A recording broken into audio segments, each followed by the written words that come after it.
le Centre de recherche sur l'action politique de l'Université de Lausanne et le CEG, donc le Centre en études genre aussi à l'Université de Lausanne, donc pour parler de ce 14 juin 2019, bilan et perspective. Donc merci d'avoir patienté, on avait un petit contretemps au niveau du timing, mais ça va très bien, 10 minutes en retard ça va aussi. Donc aujourd'hui on va parler du 14 juin 2019. Un demi-million de personnes se sont mobilisées dernièrement dans la rue pour une grève des femmes et féministes et ont participé à de nombreuses autres actions et débrayages dans tout le pays. Une mobilisation finalement sans précédent dans l'histoire du mouvement féministe suisse, et le CRAPUL et le SEG se devaient finalement, disons, de revenir sur cet événement majeur du mouvement féministe en Suisse afin de comprendre et d'analyser les ressorts de cette mobilisation. C'est aussi l'occasion pour nous, quand je dis pour nous, je vais rapidement nous présenter Marie Lehmann, assistante diplômée au CRAPUL, Charlène Calarado, assistante diplômée au SEG, et puis Cécile Péchu, maître d'enseignement de recherche au CRAPUL, et moi, donc Marie Métraillé, qui est doctorante au CRAPUL. C'était aussi l'occasion pour nous de croiser l'analyse et notre expérience finalement militante, puisqu'on a toutes participé soit à l'université, soit au niveau vaudois ou voire national à la grève des femmes et féministes du 14 juin. Un des éléments marquants finalement ce 14 juin, c'était l'ampleur de la mobilisation. À la fois en termes de chiffres, c'est-à-dire du nombre de participantes lors des différentes actions qui ont ponctué cette journée du 14 juin, mais aussi sa dimension finalement englobante, puisque l'appel de Vienne, donc qui est l'appel qui a été voté aux Assises nationales du 10 mars 2019, qui contenait les revendications du mouvement, ont su finalement réunir au-delà de certains clivages traditionnels et rassembler un très grand nombre de femmes, pas uniquement sur le milieu de travail public, mais aussi dans les secteurs privés, et aussi, disons, dans différentes dimensions thématiques liées sur les lieux de formation, à la sphère de vie, sur les questions de violence, sur les questions domestiques, sur la question de la charge mentale. Enfin, en fait, c'était toutes nos vies entières qui ont été re-questionnées à cet événement.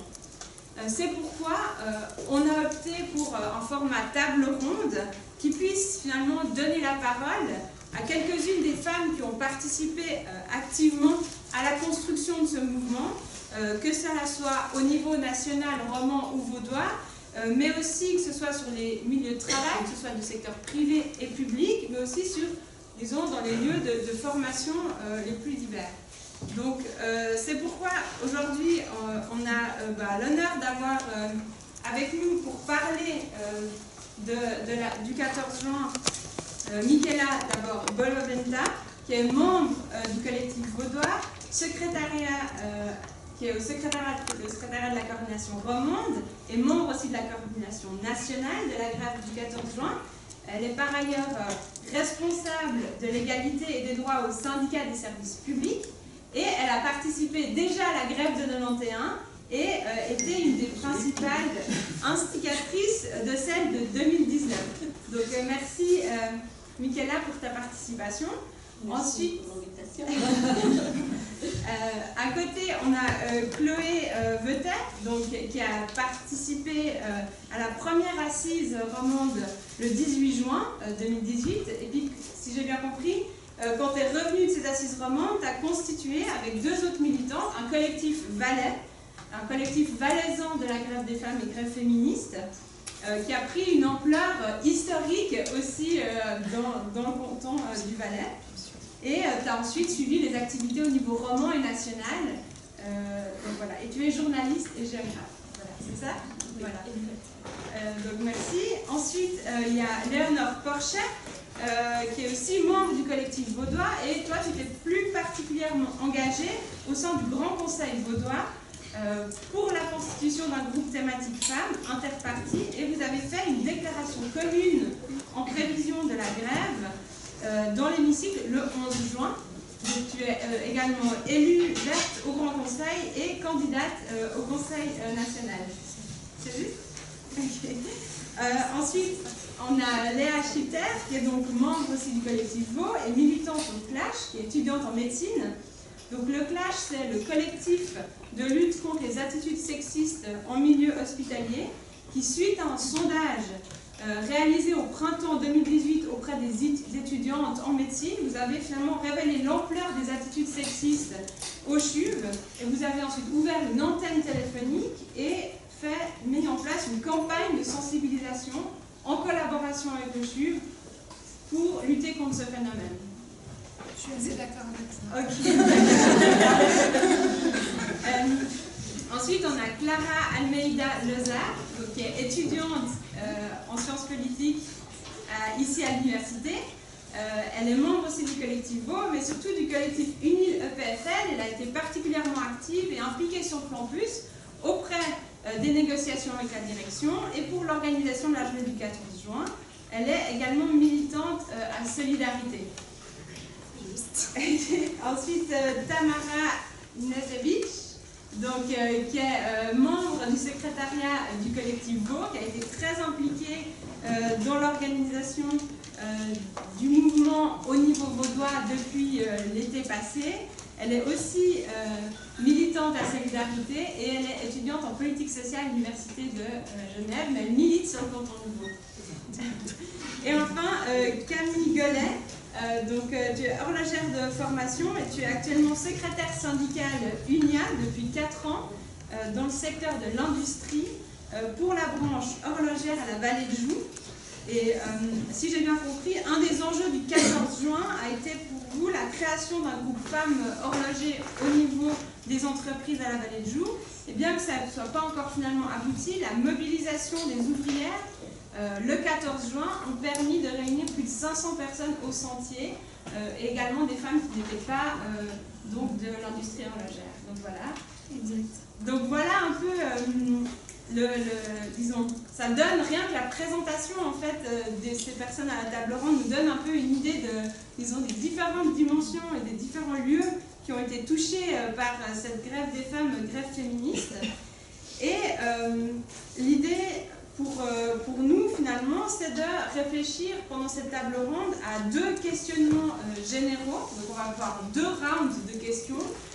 Un premier questionnement qui relève peut-être davantage de l'analyse des mouvements sociaux, où on va s'interroger sur finalement comment expliquer le succès de cette mobilisation et quels sont les ressorts finalement de cette mobilisation du 14 juin. Et un deuxième round de questions, peut-être plus politique, bien que les deux se rejoignent, sur finalement quelles sont les perspectives à donner au mouvement et quelles suites finalement après le 14 juin 2019. Donc pour avoir l'opportunité d'entendre tout le monde, je vais donner la parole à Marine et Charlène qui vont, disons, poser une question à chaque intervenante, d'abord sur cette question des ressorts de la mobilisation, et ensuite une deuxième question qui sera plus centrée sur la question des perspectives. On a choisi de construire des questions qui sont spécifiques à votre engagement, à où vous avez finalement milité et où vous êtes engagé, pour pouvoir avoir une idée un peu large et se faire une image de comment expliquer cette tâche. Voilà, j'ai déjà trop parlé. Je dis aussi finalement qu'à la fin de ces 2 questions, bien sûr, la salle, les questions seront ouvertes au public, donc on vous invite bien sûr à participer. Et puis que Cécile Péchu conclura la table ronde par un peu des éléments de montée en généralité sur la sociologie des mobilisations, puis comment est-ce qu'on peut analyser finalement ce 14 juin au regard des outils théoriques aussi qu'on s'applique à réfléchir ici. Voilà.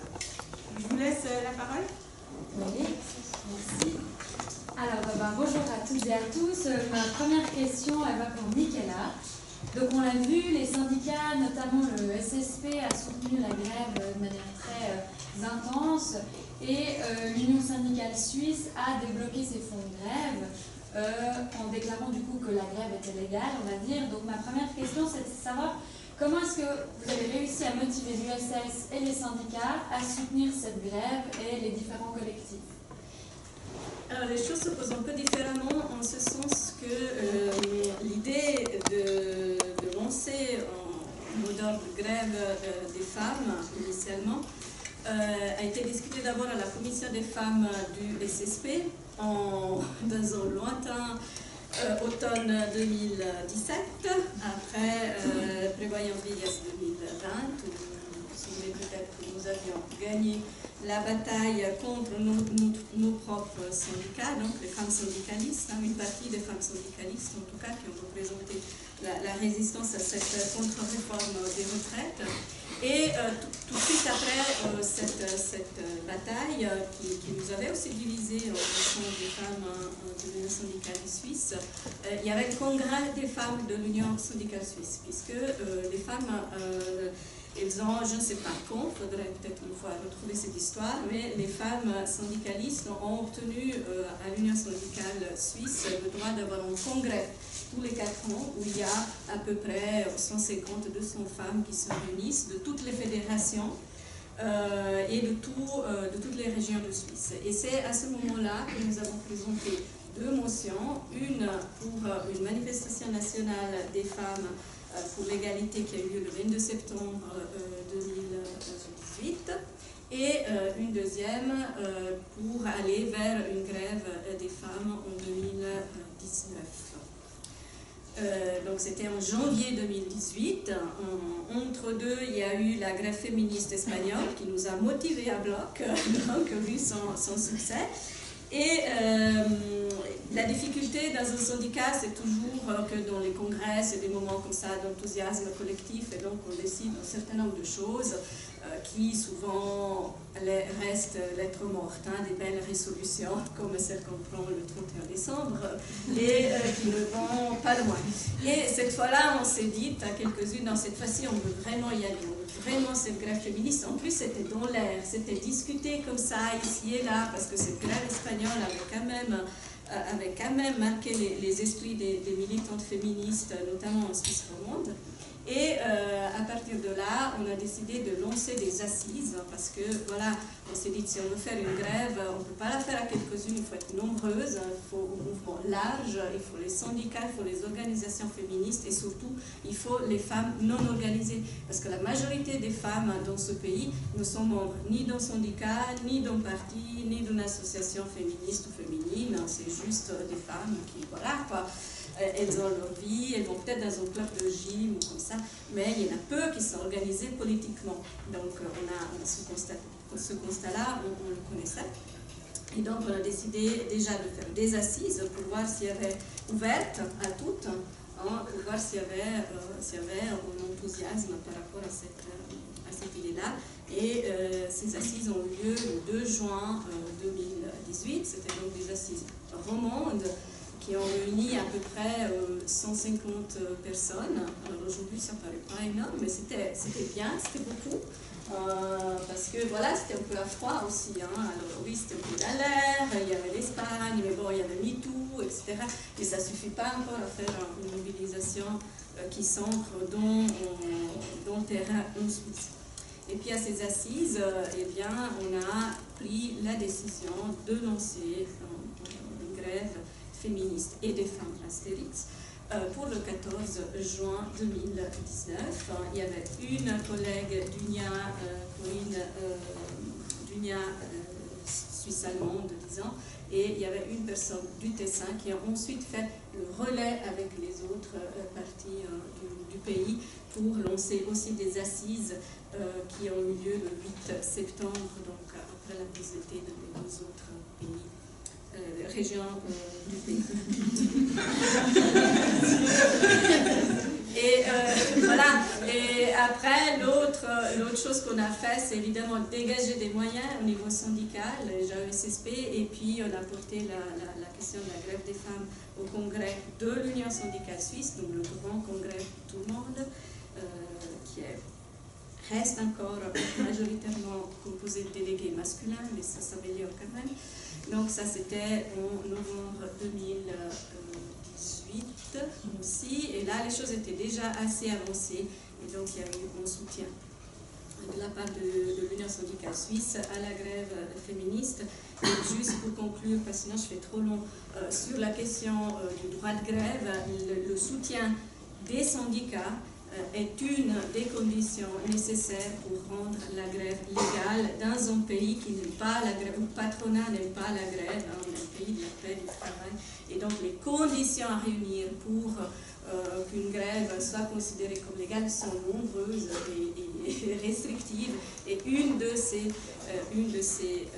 conditions, c'est le soutien des syndicats. Donc c'était pour ça aussi que pour nous, c'était important d'avoir le soutien de l'Union syndicale suisse pour, disons, garantir, pour essayer de garantir ce nombre qui a garanti l'impunité, disons, que les femmes ne soient pas, disons, qu'il n'y ait pas de rétorsion sur le lieu de travail, mais c'était aussi important que légalement la grève puisse avoir lieu, disons, dans de bonnes conditions, étant donné que c'est toujours un rapport de force. Hein, on peut revenir peut-être tout à l'heure là-dessus. Merci beaucoup. Alors, merci à toutes et tous d'être là. Je vais poser une question directement à Tamara Gezevich. Donc, toujours sur ce ressort, sur ce volet des ressorts de mobilisation et de qu'est-ce qui a permis en fait une mobilisation d'une telle ampleur. Donc, le collectif VO a réuni des personnes de tout horizon, certaines pour qui c'était la première expérience d'activité militante, d'autres qui étaient déjà familiers avec ces milieux et autant sur le fond que sur les modes d'organisation, les méthodes, etc. Il y a différentes générations, donc on a vu, il y a certaines qui sont parmi eux qui ont déjà participé à la grève de 2021, d'autres qui sont de jeunes étudiantes et travailleuses, et finalement, voilà une grande hétérogénéité. Et donc, la question, c'est à chaque fois la même, mais avec des spécificités différentes selon vos positionnements. Finalement, même avec toutes ces divergences, cette hétérogénéité, il semble qu'un compromis ait été trouvé pour mener à un manifeste qui soit assez large et qui permette de, entre guillemets, mettre tout le monde d'accord et de rassembler. Il a pu rassembler plus de 60 000 personnes dans les rues de Lausanne. Et donc ma question, c'est d'abord comment est-on parvenu à ce manifeste dans le cadre du collectif VO, et est-il le résultat d'un compromis, d'après toi, Tamara? Et on sait aussi qu'il y a des militants et activistes de divers horizons et couleurs politiques. Il y a une présence des militants de la gauche radicale, dont tu fais partie, et d'où la question, enfin la deuxième sous-question, c'est quel est selon toi le rôle des militantes de la gauche radicale, des militantes issues de cette gauche radicale au sein du mouvement pour la grève? Et voilà, quelle a été sa contribution, le rôle, la contribution, et est-ce qu'il a permis le maintien d'une forme de radicalité du mouvement, ou comment est-ce que toi tu vois ça, et notamment dans le cadre de la rédaction du manifeste? Parce qu'on pourrait avoir un peu pu participer aux discussions, etc. C'est vrai que je pense qu'on serait peut-être à discuter, mais tout d'accord pour dire que c'est aussi là que s'est cristallisé un certain nombre de choses. Les discussions se sont menées, j'ai l'impression, au moment de ce manifeste, la rédaction du manifeste. Et donc comment est-ce qu'on est arrivé finalement à un manifeste tel que celui-ci, qui a mené à cette mobilisation? Merci pour ta question. Donc c'est vrai que, comme disait Michaela au début, il a fallu surtout rassembler en fait les femmes en fait, et puis c'est vrai que une fois on se retrouve dans une salle avec 200, 300, même plus de personnes, c'est pas évident de se mettre autour d'une table et bosser ensemble et puis voir quelles sont au final les revendications communes. Donc c'est vrai que pour nous, la rédaction de manifeste, c'est vraiment une référence, c'est une base commune, une sorte, voilà, comme tu dis, de compromis où on a pu mettre en avant certaines revendications qu'on avait envie de porter dans cette année économiste, mais aussi dans les années suivantes qu'on essaie de construire à partir de maintenant. Du coup, comme ça a été dit, c'est sûr que quand on se retrouve comme ça, on a des personnes issues des divers milieux, des divers bords politiques, associatifs, syndicaux. Et voilà, c'était pas évident. Et moi, du coup, ce que je peux parler avec la mobilisation de mes camarades, mais voilà, il ne s'agit pas uniquement des personnes qui militent avec moi dans le même mouvement politique, mais aussi les camarades syndicalistes de la gauche radicale, c'était en fait de porter certains thèmes en avant. Parce que souvent, quand on a commencé à bosser ensemble, il y avait des thèmes qui sont un peu dominants, un peu mainstream, comme égalité salariale, ou voilà, les violences faites aux femmes, ou les quotas, notamment dans l'espace public, dans les institutions, dans le Parlement, comme ça. Et on était d'accord que c'était une des revendications, ce sont des revendications aussi importantes, mais pour nous, en tout cas, il s'agissait vraiment de visibiliser toute autre série de revendications qui sont beaucoup moins visibles, notamment donc, le travail de care, de travail de soins qui est rémunéré ou pas, enfin tout le secteur au final d'économie domestique, toute la dimension autour de la migration, enfin il y a vraiment plusieurs enjeux qui ont été là, et du coup c'est vrai que quand on a commencé à rédiger ce manifeste, on s'était dit bon quels sont un peu les différents axes qu'on a envie de travailler et puis porter ensemble pour le 14 juin 2019, et très vite se sont dessinés des axes comme justement travail, économie, migration, les rentes, le temps de travail, enfin voilà, l'espace public et politique, enseignement et tout. Et où j'ai l'impression qu'on a pu contribuer, c'est que parfois il y avait des choses qui pour certaines femmes allaient de soi, comme justement, comme je disais, égalité salariale ou les quotas, mais nous autres, on était quand même, j'ai l'impression, majorité. Enfin, on avait vraiment voulu porter en fait un féminisme qu'on appelle ici dans le milieu académique de la totalité, ou un féminisme de 99%. Donc il s'agit vraiment en fait de toutes les personnes. Enfin, l'idée c'était en fait d'avoir un féminisme qui ne reproduit pas des autres oppressions. C'était surtout ça l'idée, et de porter égalité salariale, oui, mais de porter également les revendications qui sont liées justement à droit d'asile ou plein d'autres revendications. Du coup, c'était surtout autour de ça, en fait, qu'on avait travaillé ensemble. Et puis, Mickaël a parlé justement de cette astérix. C'est vrai que, voilà, au début, quand on avait adopté ces dénominations grève des femmes / grève féministe, parce que, voilà, en Suisse, c'est quand même plus compliqué. On a quand même opté pour les deux dénominations. Voilà, il fallait un peu définir, est-ce qu'il s'agit seulement des femmes cisgenres, donc les femmes qui se reconnaissent dans leur identité de genre, ou il fallait inclure aussi d'autres personnes. Et du coup, là aussi, on avait beaucoup discuté et travaillé sur la définition de cet astérix, de tendre à être le plus inclusif et inclusif. Et puis ça reste aujourd'hui même encore un sujet de discussion, on n'a pas terminé, mais voilà, l'idée c'était aussi d'inclure les personnes non-binaires, les personnes trans, etc. Également, par exemple, dans l'axe migration, souvent, quand on s'est retrouvés dans les petits groupes de travail, il y avait beaucoup de femmes qui évoquaient, par exemple, la question de la prostitution ou des réseaux mafieux. Et puis là, il a fallu aussi militer pour dire, certes, ça peut exister, mais évidemment, on ne va pas non plus réduire seulement les femmes migrantes à la prostitution. Il y en a aussi des femmes qui ne sont pas migrantes et qui font ce travail-là. Donc il y a cette question-là. Concernant l'axe sur les violences faites aux femmes, les violences machistes, souvent il y avait aussi, il y avait des femmes qui mobilisaient en fait un peu des mesures répressives ou policières, et puis voilà, c'est vrai que pour les militants de la gauche radicale, la prison n'est pas forcément une réponse, donc voilà, il fallait à chaque fois trouver un peu des compromis. Parfois on a réussi à les faire, parfois non. Après moi j'ai l'impression, et puis c'est comme ça que je vois qu'un mouvement de masse qu'on est en train de construire, il ne pourra jamais être homogène, il ne pourra jamais être pour, donc voilà, tout le monde n'est pas, on n'a pas les mêmes positions, et puis je pense que c'est pas grave. Je pense qu'on a quand même parvenu à travers ce manifeste, trouver une stratégie en fait de comment rassembler les femmes. Et ce qui est important, voilà, encore une chose autour du manifeste, c'est qu'au final ces revendications, elles sont toutes émanées de la base. Donc il s'agissait vraiment des femmes qui disaient, voilà, qu'est-ce qui nous préoccupe. Il y a beaucoup de revendications autour de certains thèmes politiques. Par exemple, à Genève, il y avait les questions de foulard violet, donc les femmes portant un foulard. Il y avait aussi beaucoup de revendications issues par les quartiers, par les... Voilà, pour moi c'est ça en fait, la diversité et la richesse de ces manifestes. Et qu'au final, on n'est pas obligé de s'identifier à chaque de ces revendications. Il y en a qui nous peut-être concernent plus ou moins, mais ce qui est important, c'est qu'on ne fait pas des priorités. Il n'y a pas une revendication qui est plus importante que d'autres, mais on les porte toutes au même niveau, au même titre. Voilà.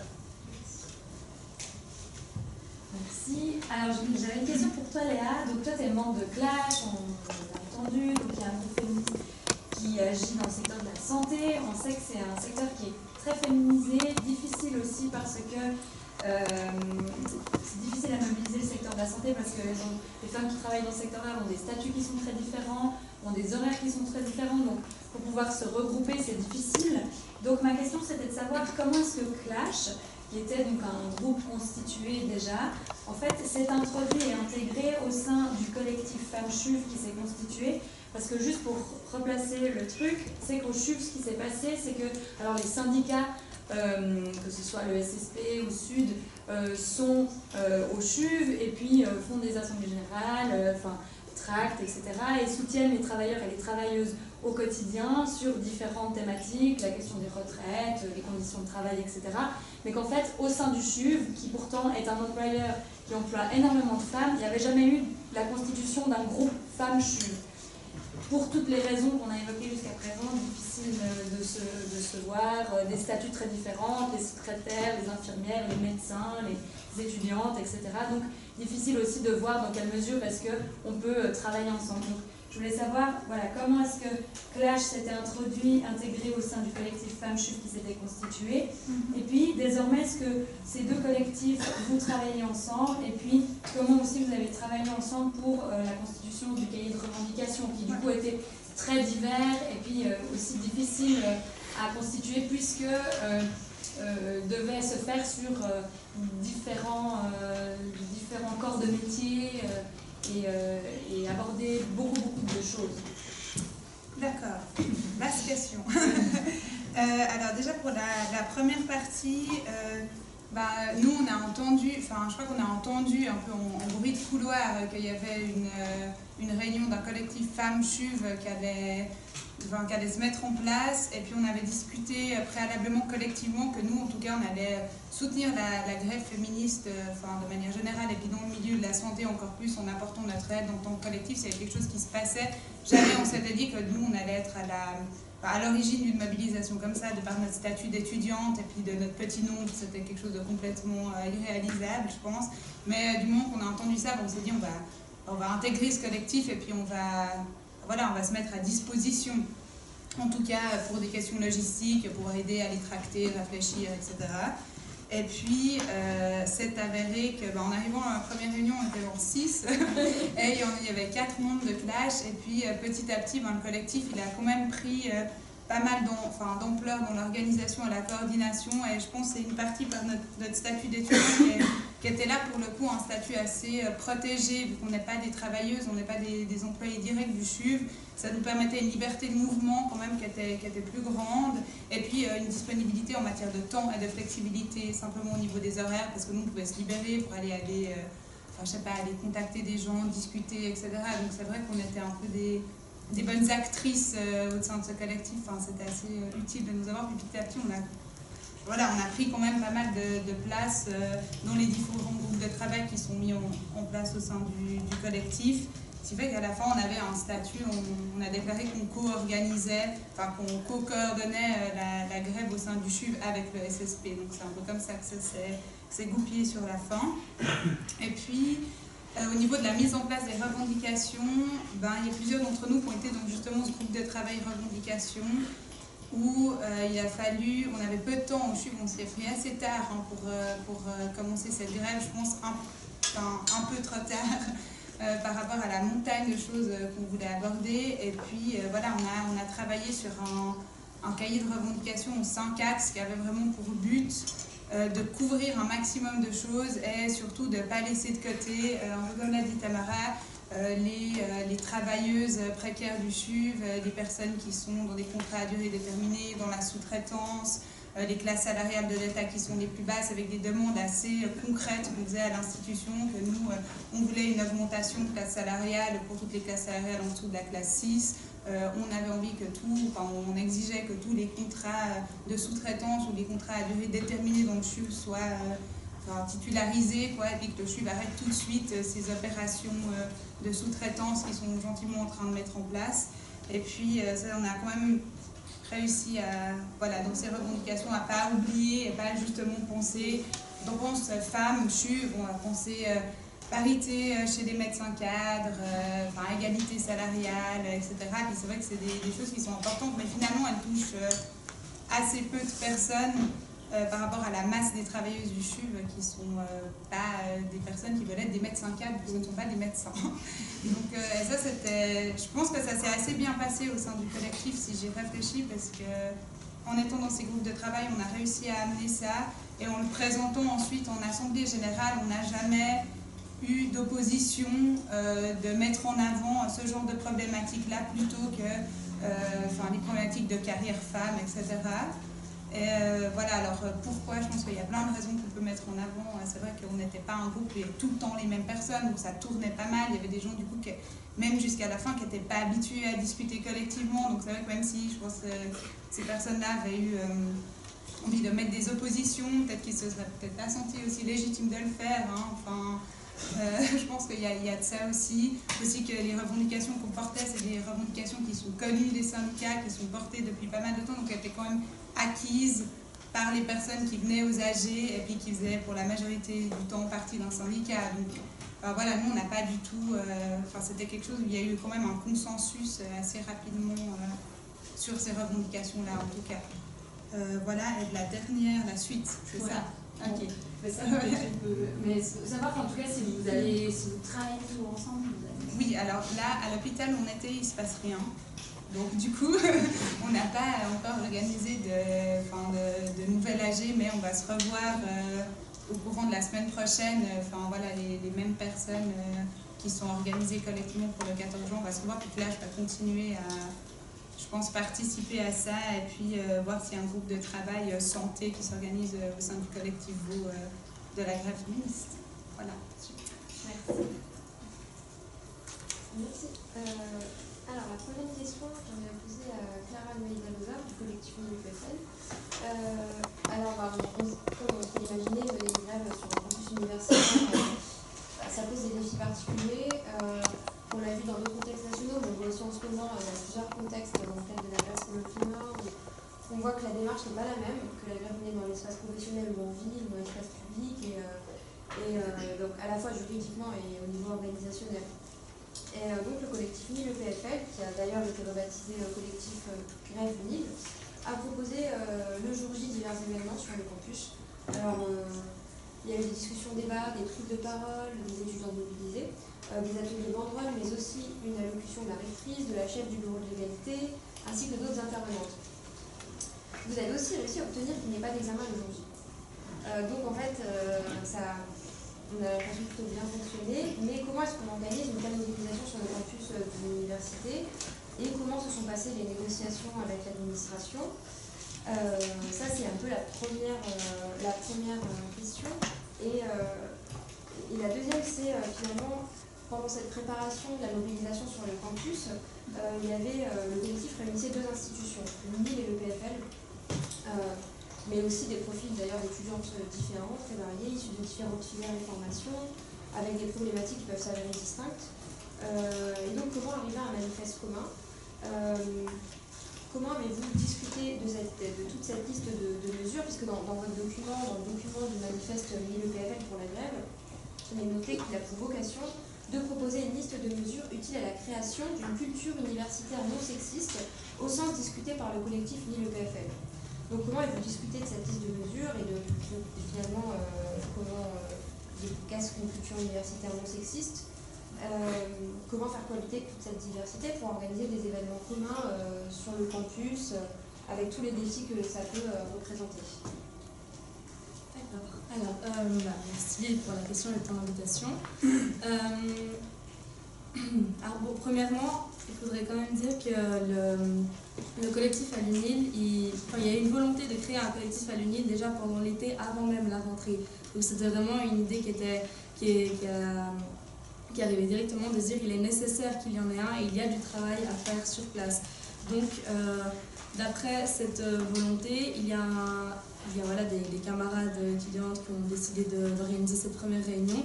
Et directement, un énorme travail de réseautage a été fait, de contact de tous les corps présents sur l'université. Donc on parle de contacter tout ce qui était par la voie officielle les décanats, les associations représentatives des étudiants, de contacter les commissions, etc. Et on a utilisé à la fois les canaux officiels, mais aussi les canaux qui sont dits officieux, c'est-à-dire qu'on avait énormément de pubs, on avait une table d'infos, des passages dans les auditoires, des présences sur les réseaux sociaux, etc.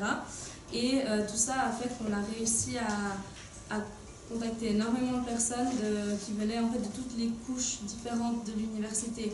Et en ayant un collectif qui est divers au sein de ses membres, on peut avoir du coup des revendications qui sont aussi diverses et qui touchent tout le monde, et ça crée une sorte de cohésion, disons. Et en plus de ça, j'ajouterais qu'on a tout de suite eu un mode de fonctionnement qui était très horizontal et décentralisé, ce qui fait qu'on avait vraiment une manière de fonctionner qui était complémentaire selon les différentes personnes qui étaient présentes. Ce qui est intéressant dans cette horizontalité, c'est que c'est quelque chose qui est assez anodin à l'Uni, parce que l'Uni fonctionne de manière très hiérarchique, on a un fonctionnement qui est top-down avec les enseignants, les étudiants, etc. Et là, en fait, on a vécu une sorte de renversement de ce fonctionnement, ce qui a créé justement cette complémentarité dans la participation. Ça a fait qu'on avait des étudiants et étudiantes qui étaient impliqués tant dans la rédaction du manifeste, on travaille donc avec les enseignants, tout comme les enseignants se retrouvaient à faire de l'affichage ou à être bénévoles pour une soirée, etc. Et ce type de fonctionnement, ça a permis déjà de tenir sur la durée, ce qui a fait qu'on n'avait pas 4-5 personnes qui s'épuisaient à tout faire jusqu'au bout. Et ça a été aussi une force et de nouveau un accès à toutes ces couches que de simples étudiants, pour le dire comme ça, n'auraient pas pu accéder. C'est vrai qu'il faut reconnaître que même si on pouvait voir les étudiants et étudiantes comme étant la force vive du collectif, parce qu'on était très nombreux à faire partie, le rôle des enseignants, par exemple, est clairement à reconnaître. C'était une part déterminante dans tout ce qui était les négociations et une aide aussi qui pouvait être logistique et qui est vraiment appréciable. Comme tu disais aussi, Léa, on avait des personnes dans ce collectif qui ont donc des statuts différents et qui, du coup, chaque personne avait un avantage à son statut et un désavantage, donc on n'avait pas les mêmes rôles dedans, et ça c'est quelque chose qui a bien fait fonctionner le collectif. Et du coup, voilà, dans les négociations, c'était clairement un atout, disons. Et on avait un groupe de travail qui était le groupe de travail stratégique qui a super bien fonctionné à ce niveau-là. Beaucoup de réunions ont été faites pour préparer tout ce qui était les réunions qu'on a eu avec la direction pour obtenir cette annulation des examens et tout ça. C'est pas quelque chose qui nous est, pour ainsi dire, tombé du ciel. Ça a été un travail de longue haleine de parler de quelle stratégie adopter pour discuter avec, etc.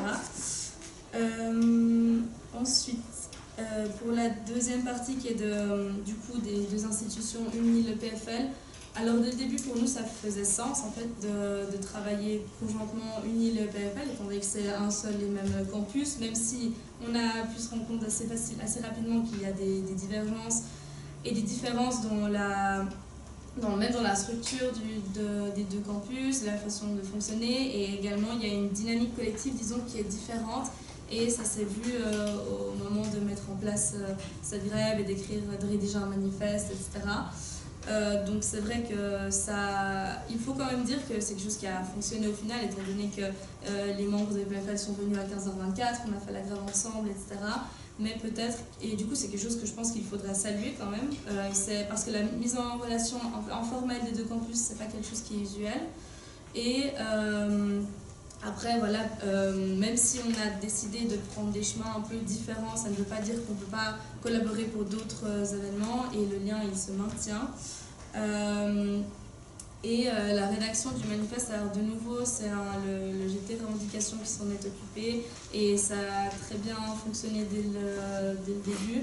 Il y a eu un travail aussi de nouveau d'écriture certes, mais de consultation, de relecture qui était constant, et la version que tu as citée, c'est celle qui a été adoptée en séance le 28 mars, et on considère ce manifeste comme un réel outil de travail, certes aussi pour la suite, j'imagine qu'on discutera après, mais aussi pour nous, il reflète vraiment ce qu'est le collectif, les valeurs qu'on défend et ce qu'on veut voir appliquer dans l'UNIL, espérons-le bientôt. Et c'était aussi un point de ralliement pour beaucoup de membres. Et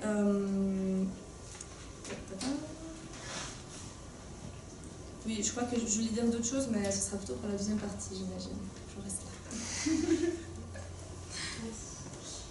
Alors Camille, toi tu travailles à la Vallée de Joux au sein de UNIA, qui est un syndicat qui s'occupe du secteur privé, donc tertiaire, le gros œuvre, l'horlogerie, etc. Et on sait que c'était véritablement un défi de mobiliser au sein de ces secteurs-là du secteur privé. Et du coup, la question, c'était de savoir comment le mouvement s'est construit à la vallée, et puis comment est-ce que ça est rentré en fait en résonance avec les femmes de la vallée qui travaillaient là-bas, et surtout du coup dans le domaine de l'horlogerie plutôt. Est-ce qu'elles se sont senties rapidement, est-ce que ça a été facile de mobiliser là-bas ou pas? Voilà, c'est ma question. Alors, très concrètement, non, ça n'a pas du tout été, absolument pas du tout été facile. Comme tu l'as très bien dit, le secteur privé, c'est déjà difficile d'accéder déjà aux travailleurs, surtout dans l'industrie, parce que évidemment, dans les entreprises horlogères, je ne peux pas rentrer comme une bouille, donc ça veut dire que je dois déjà demander l'autorisation à la direction s'ils sont d'accord qu'on vienne donner de l'information aux travailleurs. Et déjà là, il y a tout un travail à faire déjà juste avec les directions des entreprises.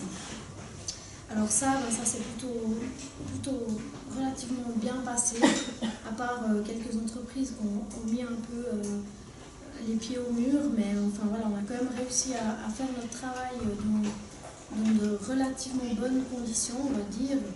Et puis après, pour mobiliser les femmes à la vallée de Joux, ça a été assez compliqué, parce qu'en plus la vallée de Joux, elle est dans une région qui est frontalière à la France, donc évidemment il y a beaucoup de travailleurs frontaliers qui viennent travailler en Suisse, et puis évidemment on a pu constater qu'il n'y avait pas forcément les mêmes revendications des deux côtés. Donc déjà là, il a fallu trouver un terrain d'entente, et puis ensuite il a fallu créer un espèce de mini-collectif, parce qu'évidemment, on sait bien que les gens qui travaillent à la vallée de Joux, ils n'allaient pas venir à Lausanne une fois par mois aux séances, donc il fallait que moi je fasse le relais, et puis que je puisse transmettre les infos un peu de Lausanne à la vallée de Joux, et puis faire aussi un travail, à continuer le travail qu'on avait déjà commencé depuis septembre 2018. Michaela t'avait parlé de la mobilisation en septembre 2018 à Berne pour l'égalité salariale. Donc ça a été un petit peu le point de départ qui a fait qu'on a réussi à mobiliser quelques femmes qui ont été d'accord de se réunir pour parler de cette problématique déjà. Et puis ce groupe il s'est un peu étoffé au fil des mois, mais ça n'a pas été super facile, mais on a réussi à quand même créer un petit collectif de 15-20 personnes à peu près, et puis des femmes vraiment très investies, elles ont donné beaucoup d'elles-mêmes. C'est des femmes qui étaient, il y en a certaines, elles n'étaient déjà même pas syndiquées, donc ça c'était aussi compliqué de leur faire comprendre l'utilité du syndicat, puis après elles ont compris le travail qu'on faisait, et puis qu'on était là pour évidemment trouver des solutions pour elles, et puis pas pour les empêcher d'évoluer et de travailler. Mais voilà, ouais, ça a été très très difficile. Et puis après, les femmes de ce collectif, que je remercie encore une fois dès que je peux, parce que si elles n'avaient pas été là, c'est clair qu'on n'aurait pas mobilisé 500 personnes à la vallée de Joux, ça c'est indéniable. Elles ont tracté dans les entreprises avec moi, donc elles ont distribué des tracts, elles nous ont aidé aussi à créer le cahier de revendication qu'on a fait, qu'on a présenté aussi le 14 juin, donc ça on en reparlera peut-être après. Elles l'ont présenté, donc chacune d'elles ont présenté un bout des thématiques qu'on a développées dans ce cahier de revendication. Donc ouais, ils ont fait un gros travail, et puis c'est aussi beaucoup le bouche à oreille qui a fonctionné. Donc on a aussi organisé une soirée au cinéma de la vallée de Joux avec un film sur une thématique alors pas très féminine, mais sur une thématique en tout cas syndicale et au niveau de l'inégalité salariale. Et puis ça, je crois que ça a assez bien fonctionné, parce que suite à cette projection, on a quand même 4 femmes qui ont demandé à rejoindre notre petit collectif. Donc ça, c'était une monstre victoire pour nous. Donc voilà, je ne sais pas si j'ai répondu vraiment à la question. Mais, Merci beaucoup. Maintenant, on parle d'un autre défi. Je vais parler avec toi, Chloé. Et donc, évidemment, une mobilisation, elle se réalise toujours dans un contexte. Et puis, texte qui, selon les dires de plusieurs militants, c'est pas évident, quoi. Et du coup, ma question c'est de savoir comment est-ce que le mouvement il s'est construit en Valais. Et puis, est-ce que vous avez des réseaux féministes existants sur lesquels vous vous êtes appuyés pour pouvoir construire dessus pour cette mobilisation, ou bien vous avez tout créé et tout fait émerger? Alors, comme tu l'as dit en introduction, à la suite des assises féministes vers la grève, donc remonte de juin 2018, on s'est trouvé à la fin 3 Valaisannes, comme ça on était intervenus une fois ou l'autre pendant la journée, et puis on s'était identifiés les unes les autres. Et puis à la fin on s'est vus, puis on s'est dit essayons de réunir quelques personnes pour voir si on pouvait construire un collectif en Valais. Et puis on a eu quelques contacts de syndicalistes par exemple, où on s'est rencontrés après à une dizaine peut-être, une première fois. Et là on a réfléchi à comment est-ce qu'on allait pouvoir faire pour voir s'il y avait de l'intérêt en fait dans le canton. Et on avait décidé d'organiser une projection débat, une soirée comme ça où on a projeté du coup, c'était fin août 18, 2 films, un sur la grève de 91 et l'autre sur la grève espagnole. Et là on avait préparé quelques chaises et puis on a vu affluer en fait les femmes qui sont venues, on était plus de 150. Et puis donc on a projeté ces films, puis ensuite c'était vraiment une discussion ouverte, on a présenté un peu le projet. Et voilà, qu'est-ce que vous en pensez? Et puis là, on a découvert vraiment que les femmes attendaient que quelque chose se passe. Donc il faut savoir on a cherché au début, on s'est dit peut-être qu'on ne connaît pas parce qu'on n'était pas vraiment intégrés dans ces réseaux les unes les autres. Mais voilà, il y a des associations féminines qui sont soit des clubs féminins ou des associations plus pour les femmes migrantes ou des choses comme ça, mais pas d'associations féministes militantes comme on en cherchait. Et puis voilà, c'est parti de là. Ensuite on a fait notre première plénière, on était une trentaine, et à chaque fois on était 30 minimum, ça tournait des femmes très différentes, puis surtout vraiment de tous horizons, de tous âges.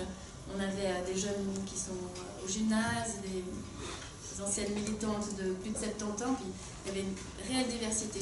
Puis aussi, quand on a décidé du nom de notre collectif, alors on faisait très attention aux mots qu'on allait utiliser, parce qu'on s'est dit, est-ce qu'on peut parler de féminisme au Valais, ça va refroidir les femmes. On ne savait pas, et on s'est appelé le collectif Femmes Astérix Valais, en se disant, bon, au moins il y a l'étoile. Enfin, et puis on a réalisé au fur et à mesure qu'il y avait vraiment une attente pour ce discours et qu'on était très bien reçus. Puis on a construit du coup cette mobilisation un peu sur... voilà, ça a grandi un petit peu jusqu'à nous étonner complètement le 14 juin où on disait quelques milliers, ça serait bien et tout ça. Puis on a réussi à faire la plus grosse manifestation qu'il y a jamais eu en Valais. Même la police était super surprise, on dit même pour le F-Session on ne voit pas ça. et puis donc nous toujours avec beaucoup de prudence, on s'était dit on va communiquer sur 5 points qui font consensus. On s'est concentré sur l'égalité salariale, le calcul des rentes, les violences, la parité en politique et en économie. Et puis, je me souviens pas du 5e, mais on disait est-ce qu'on peut vraiment introduire les questions LGBTQ+. Mais à chaque fois, on était surprise de voir après, dans la manifestation, toutes les revendications qui étaient hyper présentes. Et puis, du coup, ça nous motive à se dire, en fait, on peut parler de tout. Puis on a créé cette base. Et en fait, le Valais, on sent qu'il est prêt, qu'il y a quelque chose qui se passe, et ça c'est hyper beau parce que je pense que ça répond aussi à d'attentes de beaucoup de gens qui ont envie de regarder ailleurs que dans le passé et dans le conservatisme qui nous a été un peu imposé jusque-là. Et puis, donc on est heureuse de poursuivre, et on en parlera plus loin. Merci. Alors, la première question s'adresse à Lina Forger. Comment avez-vous fait pour mobiliser largement le Grand Conseil, y compris les 2017, autour d'un manifeste rendu assez radical? Alors, peut-être pour dire qu'on n'a pas mobilisé malheureusement autour du manifeste de la grève en fait, parce que c'était même, je pense, la première condition pour que ça ait lieu. C'est qu'on n'appelle pas à la grève. Et, bon, c'était quand même le 11 juin et on a quand même parlé de la grève, donc c'était plus pour dire qu'on n'appelle pas à la grève pour dans cette idée-là. En fait, le cadre du Grand Conseil, c'est quand même assez particulier parce qu'on se retrouve avec un nombre de femmes qui sont assez radicales sur leur position politique, puisque l'objectif du Grand Conseil, c'est de défendre ces positions politiques, et elles sont très scrutées par leurs collègues. Et c'est particulièrement vrai pour les élus de droite, qui pourront toutes vous donner le même témoignage que si elles militent un peu trop pour l'égalité, elles se font tacler derrière par leurs collègues. Donc on a vraiment avancé sur des œufs. On a commencé par en discuter avec ma collègue socialiste Sarah Neumann au début de l'année, vraiment autour d'un café, et on a identifié quelques femmes qui pourraient éventuellement être assez courageuses ou avoir le cuir assez épais pour prendre ce risque. Et puis on les a invitées en fait très simplement à aller manger. Donc on était un petit groupe entre nous. Je salue d'ailleurs ma collègue Talman Lecourse qui est ici aussi, qui est la partie. Mais elle est socialiste. Donc c'était plus simple pour nous, faut dire, de ce côté-là de physique. Et puis on est allé manger. Et puis en fait c'était assez évident pour toutes ces femmes qui étaient là, toutes ces tables, peut-être une dizaine, qu'il fallait dire quelque chose, pas faire comme s'il y avait rien. Mais c'était aussi très évident que ça ne devait pas être un appel à la grève, parce qu'il y avait beaucoup de points dans le manifeste qui ne convenaient pas à beaucoup de femmes. Mais je dirais même au-delà de l'UDC et du PLR, je pense qu'il y a aussi certains aspects qui, dans tous les groupes, à part le groupe, il n'y a pas de femmes, donc la gauche radicale en l'occurrence n'était pas représentée, mais dans tous les groupes, il y avait des points dans le manifeste qui n'étaient pas... et qui n'avaient pas d'accord. Et c'était pas grave. Et ça, c'était quand même assez super. Parce que c'était vraiment la volonté qu'on avait avec ce manifeste. On a toujours dit, moi je le défends, chaque point je peux le défendre, mais c'est pas grave si la personne avec qui je parle, c'est pas le cas. Et c'est vraiment comme ça qu'on a présenté les choses, et c'est ça qui a été pris par mes collègues du Parlement. Et on a donc décidé, la première décision, c'était on fait quelque chose. Puis ensuite, on a assez vite eu l'idée de se concentrer sur le champ politique, qui était celui sur lequel c'était peut-être le plus facile d'être d'accord. On n'avait pas parlé même d'égalité salariale, mais on était tous d'accord de dire qu'il n'y avait pas assez de femmes en politique, puis qu'il fallait faire quelque chose, puis qu'on n'était pas assez entendus, que c'était difficile en commission, et quand on était seul en commission, la seule femme comme ça arrive encore, c'est pénible, quoi. On nous coupe la parole, on est moins écouté, et puis on subit du harcèlement, des remarques déplacées au Grand Conseil de la part de nos collègues. Enfin, et on avait toute une expérience commune qui permettait de dire il faut qu'on nous laisse plus de place au Sénat. Et donc il y a deux propositions qui ont émergé, c'est de faire une prise de parole commune, partagée, avec une représentante de chaque groupe, et puis qu'on demande au bureau de Grand Conseil, donc l'instance qui est chargée de faire l'ordre du jour, de mettre de manière prioritaire des objets qui sont défendus par des femmes ou qui ont été déposés par des femmes, pour augmenter le temps de parole. Et puis là, en fait, on a fonctionné comme un groupe de travail, ce qui se passe presque jamais entre partis en groupe politique, c'est que ma collègue Carvalho a écrit le texte, ma collègue Betchart s'est occupée de contacter le Grand Conseil, j'ai fait la liste des médias, voilà, on a vraiment fonctionné comme un groupe de travail dans un même but commun. Et finalement, ça a donné un résultat assez positif d'un, je pense, beau texte, assez engagé sur les questions d'égalité, et je pense particulièrement engagé moi ça va, c'est extrêmement radical pour mon engagement féministe, mais je pense pour beaucoup de collègues de droite c'était assez engagé. Et puis le président du Grand Conseil d'alors a essayé de faire un ordre du jour le plus proche de ce qu'on lui avait demandé finalement, ce qui fait qu'on a beaucoup parlé d'égalité pendant cette journée du 11 juin. À l'exception de deux choses qui sont l'élection des juges cantonaux, qui était, là c'était il y a presque des heures pour parler, et puis les questions orales, puisque dans beaucoup de groupes, nos collègues masculins ont joué le jeu en laissant en fait poser nous en disant je ne prends pas la parole je te poserai une question orale une autre fois ou je te donne la mienne. Et puis, on a eu par contre 5 questions orales de ce même groupe qui n'a pas de femmes sur la grève, alors que l'interpellation que j'avais déposée répondait à toutes ces questions, donc il y a une volonté de prendre la parole. Mais à part ces 2 points-là, ça a assez bien marché. En fait, ça a donné, on en parlera pour la suite probablement après, mais en fait, ça a donné que le groupe égalité, il existe maintenant et qu'on a réussi à travailler ensemble. Et on continue, en fait, on a fixé, enfin, on n'aura pas. Mais on continue. Alors du coup, on va passer au second round de questions, je crois qu'on est entendu. Et du coup, on a mobilisé des centaines de milliers de femmes dans la rue. Et maintenant, c'est l'après-grève. Donc maintenant, l'idée est de vous poser des questions au sein de vos différents engagements par rapport au collectif où vous êtes engagés, quid de l'après-grève. Donc ma première question, on va commencer là. Donc, on l'a vu en fait, Alain Berset a décidé de poursuivre l'augmentation de l'âge de la retraite des femmes. On nous propose un compromis de 2 semaines pour le congé paternité alors qu'on avait demandé plus.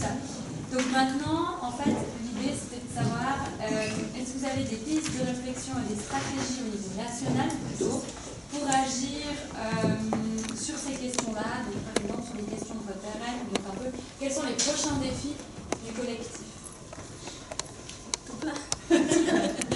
Il y a beaucoup de questions. En fait, il y a beaucoup d'étudiants qui partent parce que je les ai fait venir dans le cadre de mon cours et ça finit à 6 heures. Donc, c'est pas parce que c'est pas intéressant.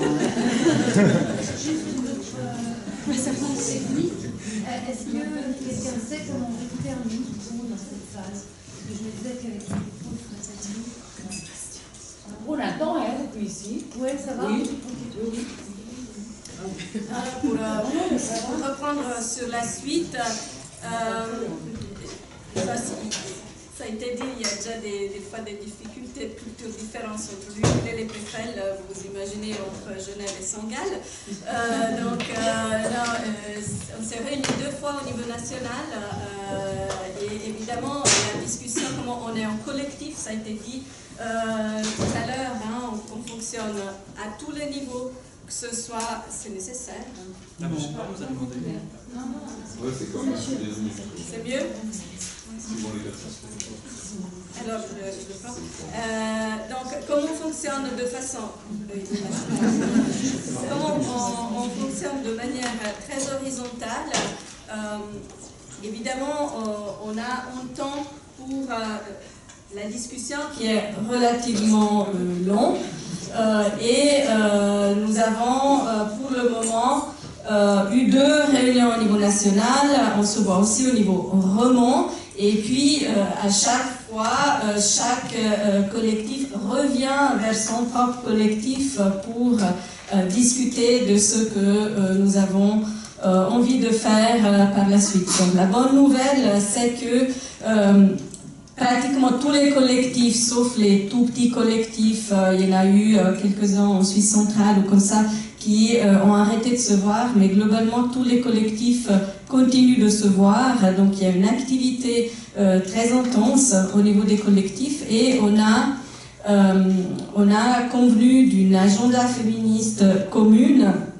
On a convenu aussi que l'appel de Vienne, qui a été longuement discuté le 10 mars 2019, continuait d'être notre base de travail au niveau contenu. Et au niveau mobilisation, on a quelques dates importantes. On a décidé de... Alors, on a un refus catégorique de l'augmentation de l'âge de la retraite des femmes avec ou sans compensation.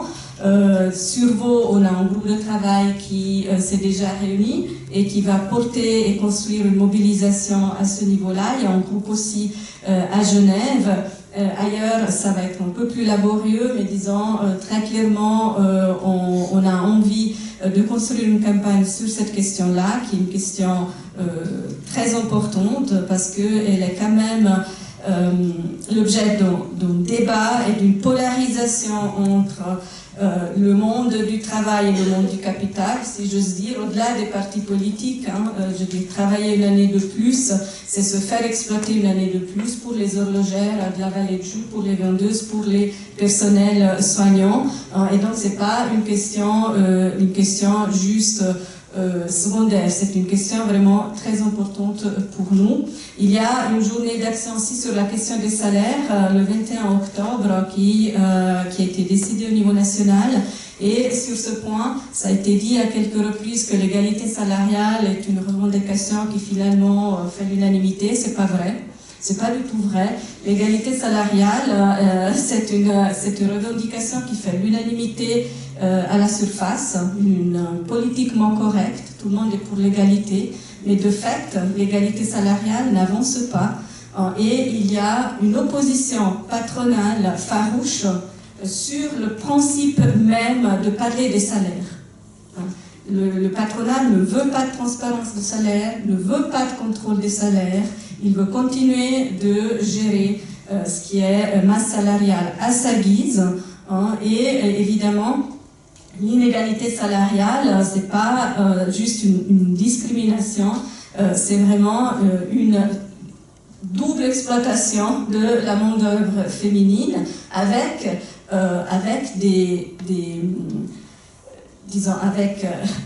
au bout des profits qui vont dans la poche de certains et pas d'autres. Parce que ce 20% d'inégalité de salaire, il ne s'évapore pas comme ça dans l'air.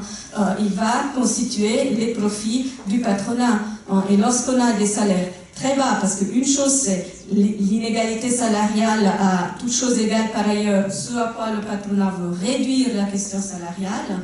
C'est deux infirmières qui ont la même formation, la même annuité, etc., qui sont tout pareils, des clones, sauf au niveau de leur sexe biologique. Donc là, il y a une inégalité salariale résiduelle d'à peu près 8%. Non, ce n'est pas ça. C'est les bas salaires féminins, c'est la sous-valorisation des métiers féminins dans plein de domaines qu'on doit pointer du doigt. C'est la surexploitation des femmes migrantes dans le domaine du care, c'est tout ça, l'inégalité de salaire. Donc c'est une question vraiment très importante et qui clive, et qui n'est pas une question où il y a, soi-disant, mainstreaming ou facile à porter, pas du tout. Je pense que c'est vraiment important de le dire. Donc ça serait le 21 octobre, je reviens à mon agenda. Et puis il y a au niveau donc, de cet accord, au niveau de l'agenda, la date du 25 novembre sur la question de la violence faite aux femmes, qui est une date importante où il y aura des manifestations et une démarche aussi de la coordination nationale pour, disons, reconnaître le féminicide, y compris au niveau statistique, et pouvoir suivre au fur et à mesure que des féminicides ont lieu, de pouvoir les dénoncer, parce que maintenant on a les statistiques avec 2 ans de retard à peu près, et la notion de féminicide n'existe pas dans le code pénal suisse, c'est la violence conjugale, domestique, la violence même, on appelle ça la violence domestique, donc voilà. Et donc ça, il y a une démarche qui a été initiée par le collectif national pour porter cette question-là avec tout le réseau qui existe autour de la Convention d'Istanbul et de sa mise en pratique. Et puis, surtout, notre but, c'est une nouvelle grande mobilisation l'année prochaine. Alors, il y a le 8 mars 2020, c'est un dimanche. Et on a quand même décidé de garder cette date et alors il faut encore en discuter justement parce que tout doit être discuté au niveau de nos collectifs, mais l'idée ce serait que comme c'est un dimanche, on a la possibilité là de rendre visible la grève du travail non rémunéré des femmes, mais aussi le travail rémunéré, peu rémunéré, mal valorisé dans le secteur des soins. Le CHU fonctionne le dimanche, les services d'aide à domicile pour les personnes âgées fonctionnent le dimanche, les restaurants où il y a beaucoup de personnel féminin fonctionnent le dimanche, les EMS aussi, etc. Il y a plein le lieu où on travaille le dimanche, et chez nous on travaille aussi le dimanche. Beaucoup de femmes, de vendeuses qui n'ont peu de congés la semaine, font tout le travail ménager, le domestique le dimanche, parce que c'est le jour où elles ont le temps, entre guillemets, pour faire ça. Et donc c'est aussi une possibilité de justement thématiser la question du temps. Qu'est-ce que c'est le temps social des femmes, le temps social des hommes, le temps de travail, le temps de repos, etc. Et puis on rêve d'une grève des femmes au niveau européen, c'est pas encore ça, mais on espère qu'il y aura un appel à une grève internationale des femmes de 2 heures, mais pour le moment, c'est pas encore clair s'il y aura ou pas. Et puis à la convergence de lutte, d'autres en parleront avec la grève du climat et la date du 15 mai. Donc je pense que ça, c'est d'autres copines qui vont certainement parler. Mais on a tout un calendrier donc, qui est bien établi et qui va, disons, nous servir de guide pour continuer cette action. Au niveau national, on a une coordination élargie le 14 décembre. Donc on souhaite se revoir au niveau national pour coordonner, parce que la force de cette grève a été quand même son niveau très local, très ancré sur le terrain, dans les lieux d'études, les lieux de travail, les quartiers de ville, mais coordonné au niveau national.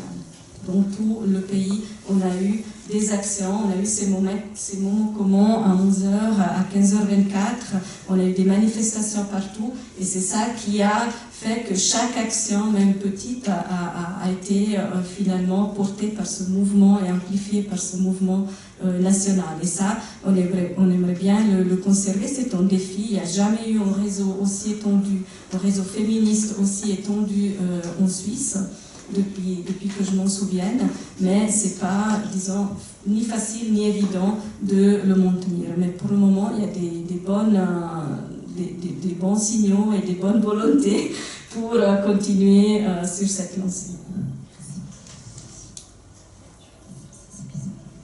Merci. La prochaine question donc pour Tamara. On sait que les relations avec la presse sont centrales pour la couverture d'un mouvement, et elles ne sont pas pour autant toujours faciles. Donc il y a eu l'épisode du Lausanne Cité, entre autres. Mais alors comment à l'avenir comptez gérer les relations avec la presse pour réussir à maintenir l'attention dans un climat plutôt positif? Pas forcément comme ce que je peux voir où il n'y a pas eu que des épisodes négatifs. J'ai donné cet exemple, mais voilà. Oui, du coup, par rapport à la presse, c'est vrai qu'on s'est rendu compte durant toute l'année de la construction en fait, du mouvement féministe en Suisse que la presse n'a pas été toujours avec nous. Donc au début, on a vraiment subi plusieurs attaques parce que déjà, comme ça a été déjà dit dans l'introduction, faire la grève dans un pays comme la Suisse, où il y a quand même qui est qualifié d'être très consensuel, de collaboration même des classes, c'est pas évident, d'autant plus quand cette grève est appelée ou convoquée par les femmes, et encore quand elle est nommée féministe. Donc voilà. Il y avait toute la question que voilà, on est soit contre les hommes, on est soit trop radical, trop à gauche. Enfin, il y avait voilà plusieurs attaques comme ça, et j'ai l'impression qu'on a quand même réussi à chaque fois à bien se défendre. Et puis c'était ça aussi, en quelque sorte, la manière qui a permis de diffuser notre grève. C'est vrai que les médias, c'est important. C'est ça aussi qui a permis de populariser la grève. Donc nous, on a essayé de démocratiser cet outil. Comme quoi la grève ne se mène pas uniquement sur le lieu de travail, mais aussi dans l'espace public, dans les lieux de formation et ailleurs. Et c'est vrai qu'à travers les médias, les nombreux articles, interventions, ça a popularisé l'idée de la grève et puis l'a élargi au-delà de nos petits collectifs qui au début étaient petits, mais maintenant sont très grands. Et du coup, par la suite, en effet, on s'est rendu compte qu'en faisant plusieurs communiqués de presse, typiquement, on en a parlé, qu'on versait 11 semaines après la grève féministe annonce l'augmentation de l'âge de la retraite, quand on se tourne vers la presse pour dire en fait on va pas s'arrêter là, on baisse pas les bras, c'est pas relayé dans la presse. Donc voilà, faudrait voir au niveau des stratégies. Là on est à la rentrée féministe, on regarde encore. Moi, de point de vue personnel, j'ai l'impression qu'il est vraiment important de maintenir la réactivité. On n'a pas existé seulement pour une date symbolique qui était celle du 14 juin 2019, mais on est en train de vraiment créer un mouvement de masse féministe en Suisse. Comme disait Michaela, on n'a jamais eu un réseau pareil. Et du coup, nous maintenant, en tant que mouvement, il est important à chaque fois d'être réactive et à chaque fois se positionner, à chaque fois quand il y aura des attaques, quand il y aura voilà, des projets qui passent au Grand Conseil, au Conseil fédéral, partout. Pour moi, c'est ça en fait. La seule manière d'être tout le temps réactive, parce qu'au final, c'est ça aussi la crainte. Il y en a beaucoup qui nous demandent est-ce que vous restez, enfin voilà, est-ce que maintenant tout se termine? Ben non, en fait, on continue, on est là pour des années féministes et pas seulement une seule année. Et c'est ça aussi, en fait, l'idée d'être toujours là, active. Et puis au bout d'un moment, je pense bien qu'on sera audible, parce que ça ne peut pas continuer comme ça. Et on va les mesures d'austérité qui chaque fois se répètent. Donc oui, c'est une manière pour nous d'être réactive et surtout, en fait, voilà, de profiter de cette médiatisation et visibilité qui est quand même anodine et pour porter des revendications, en fait. Pour porter des revendications parce que, voilà, on peut être audible et puis voilà, on continuera. Alors, ma question elle va pour Léa. Le 14 juin à 11h, vous avez lu à Rebecca Ruiz le cahier de revendication qui a été constitué par les femmes chuves et c'était un moment assez fort où elle était là, elle a écouté, il y a même un micro ouvert qui s'est fait. Donc, les femmes ont véritablement pris la parole et lui ont exposé la réalité des choses qu'elles vivent au quotidien, sans filtre, de manière très très juste, vraie. Et vous l'attendiez un peu au tournant aussi. Donc un rendez-vous s'est fait. Et donc je voulais savoir, vous avez rencontré Rebecca Ruiz, qu'est-ce qui est sorti de cette rencontre? Et puis dans quelle mesure est-ce que la pression que le mouvement a réussi à mettre, est-ce que ça a eu un impact sur la négociation que vous avez eue avec elle? Alors oui, effectivement, donc, du coup on a réussi à... Ça avait été décidé collectivement, que nous on voulait rencontrer Rebecca Ruiz parce que le CHUV c'est le seul hôpital qui dépend à 100% de l'État dans le canton de Vaud, c'est le seul qui reste. Donc on peut essayer de faire une mobilisation pour demander des choses au CHUV, mais on peut aussi passer par l'État pour accéder à certaines de nos revendications. Donc ça avait été décidé collectivement qu'on allait rencontrer Rebecca Ruiz assez rapidement après le 14 juin pour pas que ça se perde dans les paplards administratifs. Et du coup, on l'a rencontrée un mois après. Et c'est vrai que on est venu, on avait une espèce de délégation avec des membres de chaque corps de métier du CHUV. Ça allait des médecins aux personnes qui venaient de la logistique, qui étaient toutes et toutes représentées dans une délégation pour porter les revendications qu'on avait mises en place pour le 14 juin. Et puis pour aussi quand même faire un peu vu qu'elle entrait en fonction un état des lieux des problématiques qu'on rencontre à l'hôpital avec une lecture féministe qui avait là vraiment l'intérêt de fédérer toutes les travailleuses un peu sur une même ligne et de pouvoir avancer un peu de front ensemble avec elles. Et nous avons été extrêmement déçus. Non, c'est vrai que c'était pas... voilà, c'était... Je pense qu'elle débutait et puis il y avait une méconnaissance quand même de ces problématiques assez profondes de sa part. Je pense que c'était le début de son mandat, la première fois qu'elle avait affaire à ce genre de commission-là. Et puis aussi quand même, on voyait qu'elle était prise dans des dilemmes un peu électoralistes, à dire que les élections fédérales allaient arriver, puis si tout d'un coup on commençait à soulever des grosses problématiques au CHUV, qui est géré par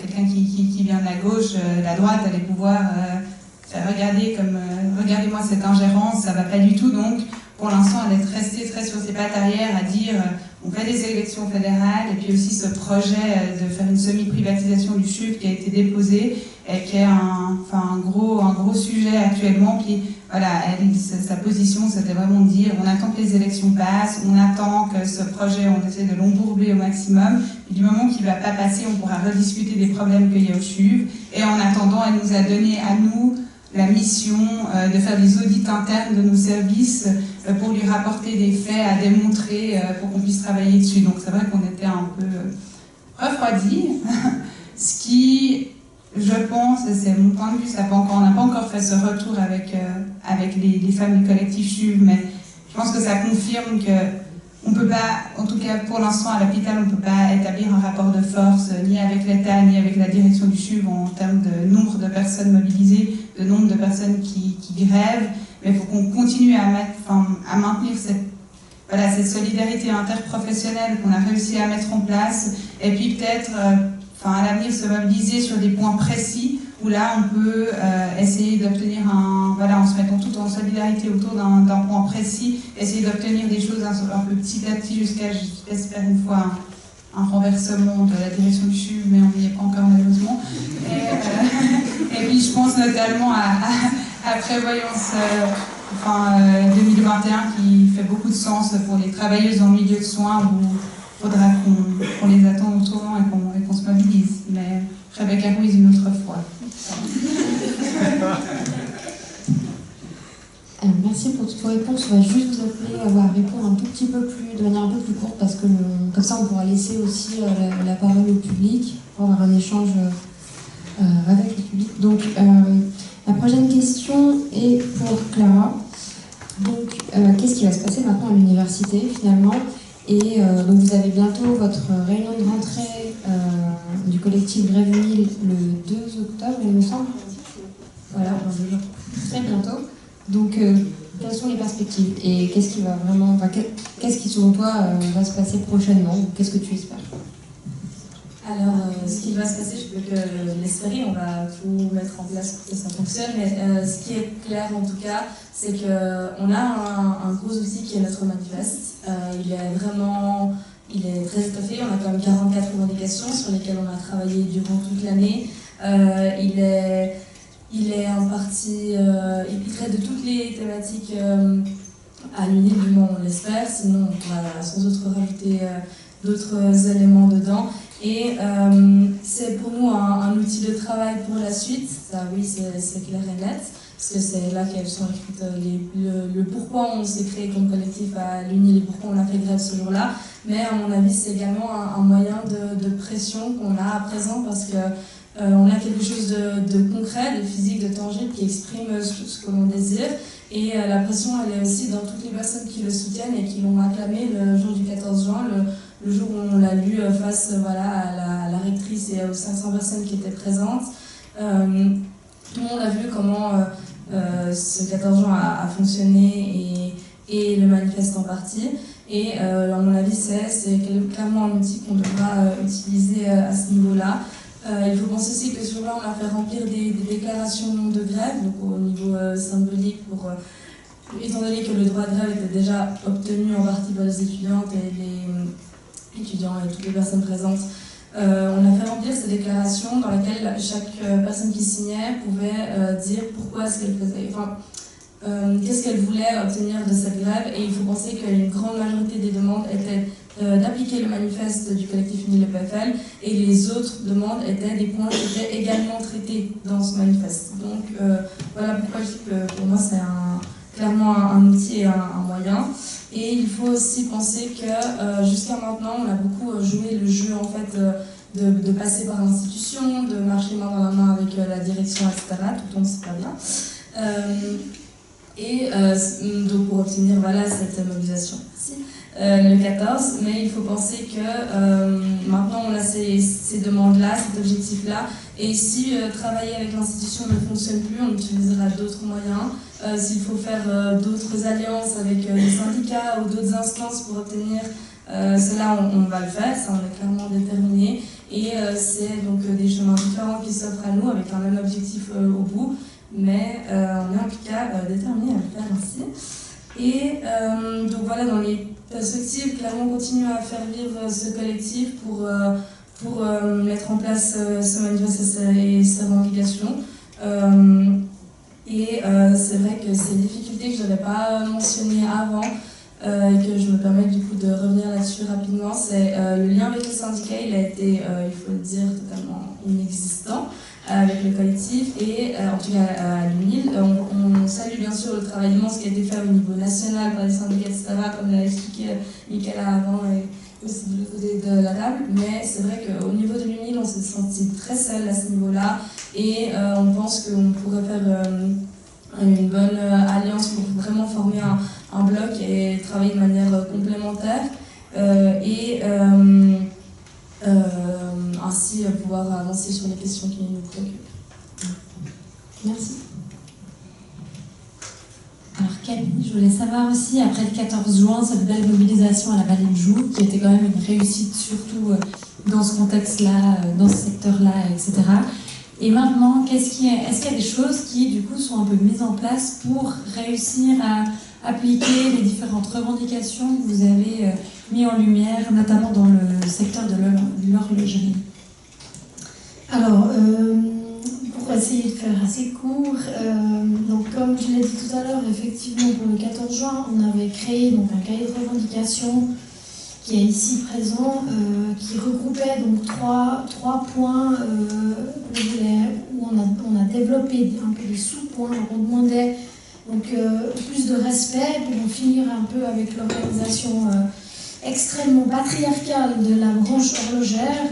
On demandait aussi plus de temps, donc pour une meilleure intégration de la parentalité dans la branche, parce que effectivement on a un congé maternité de 18 semaines, on a un congé paternité de 10 jours à partir du deuxième enfant, mais on n'a pas un véritable congé parental, chose qu'on demande, et puis on voit bien que le Conseil national n'est pas trop partant pour l'idée.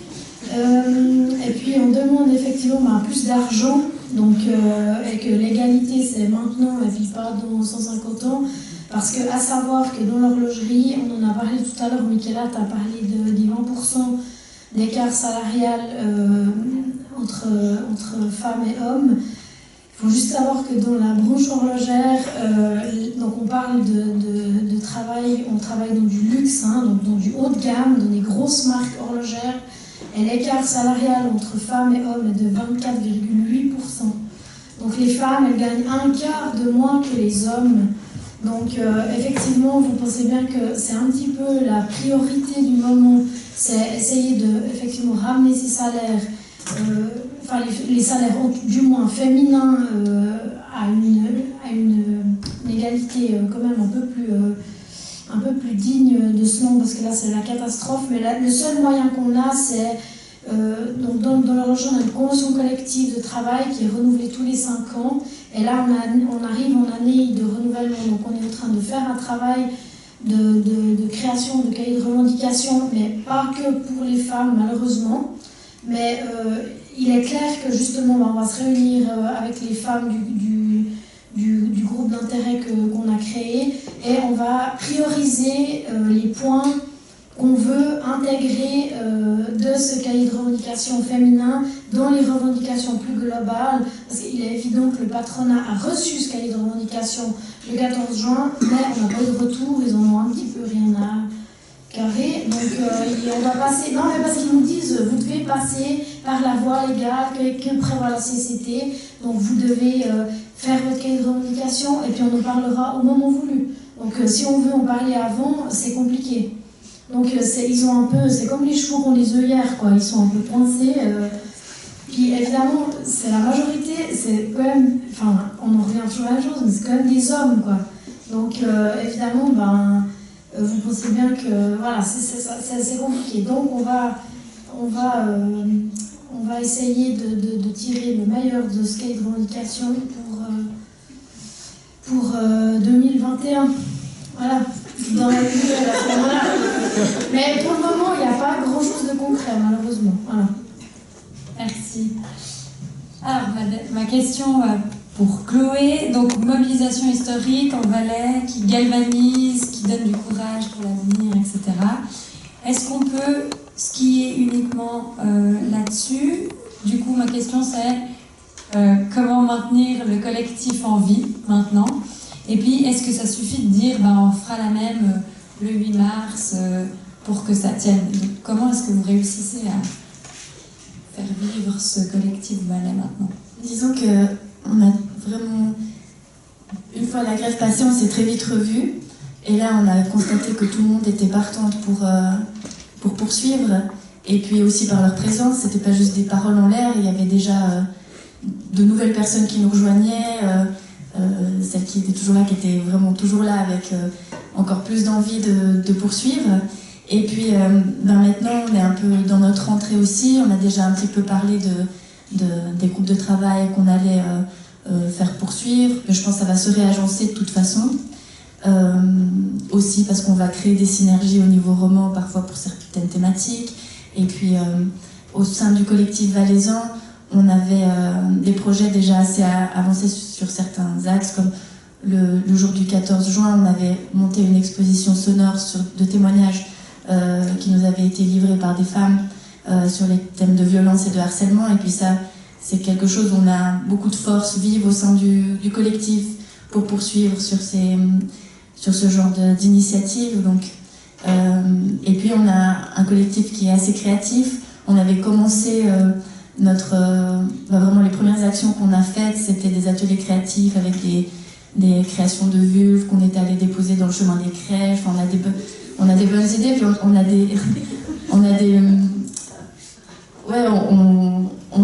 on s'est prouvé aussi avec l'action du barrage des Toules qu'on aime bien voir assez grand. Et puis pour un petit, notre modestie collective, on fait des choses qu'on arrive à exposer assez loin. Puis ça nous encourage beaucoup.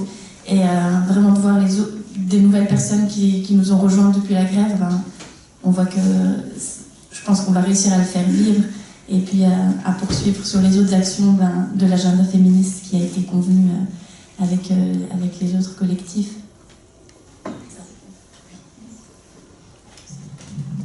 Merci. Oui, c'est pour Léonore Portier, justement. Donc, maintenant, dans les institutions politiques, la suite, je sais que vous aviez commencé tout à l'heure, alors est-ce que vous pouvez continuer? Qu'est-ce qui va se passer maintenant et quelle route à suivre? Peut-être rappeler qu'en fait, la grève, c'est aussi, c'est une expérience collective magnifique, mais ça a aussi été une expérience individuelle magnifique, en fait, pour, je pense, chacune, les hommes solidaires. Ça a été une belle énergie et je pense qu'au Grand Conseil, on se retrouve maintenant avec une petite équipe d'élus de tous les partis qui ont le sentiment d'avoir participé de près ou de loin à cette belle expérience collective et ça les a transformés aussi au niveau personnel. Peut-être après je reviendrai sur votre question sur vraiment, mais donner deux exemples. C'est que le 11 juin, le jour où on a fait cette déclaration, on votait aussi sur mon postulat pour que le Conseil d'État fasse un plan contre le harcèlement sexuel. Et les deux élus UDC ont voté contre l'avis de leur groupe en disant évidemment que les élus UDC vont soutenir votre postulat Madame Porchet. Et en fait, il y a vraiment eu ce moment de petit remous. C'est vraiment un écosystème très petit, nombriliste, le Grand Conseil. Et il y a eu ce petit remous parce qu'il y avait le soulèvement des deux élus UDC. Et en fait, je crois que c'est un impact. En fait, ça a un impact assez fort de manière générale sur nous toutes, puisque il faut quand même reconnaître que mon expérience de féministe, elle est assez peu dans la contradiction avec mes camarades féministes. Enfin, à part pour les virgules du manifeste, enfin pas que, mais on a beaucoup débattu, mais dans le sens, il y a eu un consensus. On était toutes d'accord que ça n'allait pas et que c'était un scandale et qu'il fallait faire quelque chose. On n'est pas toutes d'accord à ce sujet au Grand Conseil. Et donc c'est en fait, je vis les deux extrêmes en fait, entre un féminisme qui était assez radical et assumé, qui a fait du bien au collectif, et puis un féminisme qui ne s'appelle pas féminisme parce que c'est un gros mot, un truc de femmes entre elles, bourgeoises, au Grand Conseil. Et du coup, on se retrouve avec cette différence-là, et en fait, c'est ces femmes-là qui doivent maintenant trouver les solutions pour appliquer le manifeste. Donc on en est loin, déjà. On va commencer par dire qu'on n'y est pas encore. Et il ne faut pas non plus compter sur nos collègues masculins pour le faire. Et ça, certainement pas dans les partis qui s'affichent clairement comme non féministes, mais c'est pas non plus évident dans les partis qui s'affichent comme féministes, puisque, enfin, bon, vous le savez qu'il y a partout des alliés et partout des non-alliés. Et donc, pour la suite, donc, ce petit groupe, il est resté créé. On a déterminé une liste de sujets qu'on souhaite aborder. Et puis, il y a deux objectifs. Il y a un objectif, déjà, c'est un groupe qui est maintenant formalisé au niveau du Grand Conseil. C'est-à-dire que c'est un groupe thématique qui existe au même titre que le groupe Agriculture, ou Bois, ou que sais-je. Et donc, c'est un groupe qui a une stature maintenant au Grand Conseil et qui a le droit de louer des salles et de faire des propositions, etc. Et l'obligation, c'est qu'il soit ouvert à tout le monde, hommes comme femmes. Et donc, nous, on continue à l'appeler l'intergroupe femmes, mais il y a quand même un monsieur. Donc, voilà. L'objectif, c'est de s'instruire, mais aussi de déposer des objets concrets. Et donc, là, on a déjà en fait un objet en lui-même, et c'est intéressant de se retrouver dans ce système où on doit trouver quelque chose qui est assez scandaleux, pour qu'on soit toutes d'accord que c'est scandaleux, pour qu'on change. Et donc, on a, je dirais maintenant, déterminé 12 objets faciles à défendre dans ce sens-là. C'est les inégalités de traitement au CHUV pour les patientes. En fait, le fait que la médecine, elle soit extrêmement genrée aussi dans le traitement des patients et des patientes. Et donc, là autour, tout le monde était d'accord que c'était un problème. Je pense qu'on ne va pas du tout se mettre d'accord sur les solutions, mais on va déjà en parler, ce qui est déjà bien. Par contre, une solution qui était très claire pour nous, c'est que le canton de Vaud, c'est un des derniers cantons à pratiquer encore la solidarité des dettes même après la séparation. Et, chose étrange, c'est 100% des femmes qui en sont victimes actuellement, puisque c'est toujours, sans vouloir faire des généralités, mais c'est toujours monsieur qui part à l'étranger sans payer ses dettes et qui laisse madame avec ses enfants et qui doit du coup payer les dettes contractées par son toujours mari dont elle n'arrive pas à se séparer parce qu'il est à l'étranger. Et il y a des dizaines d'exemples comme ça dans le canton de Vaud, et c'est un des derniers cantons à faire ça, et là on est toutes d'accord que c'est un scandale.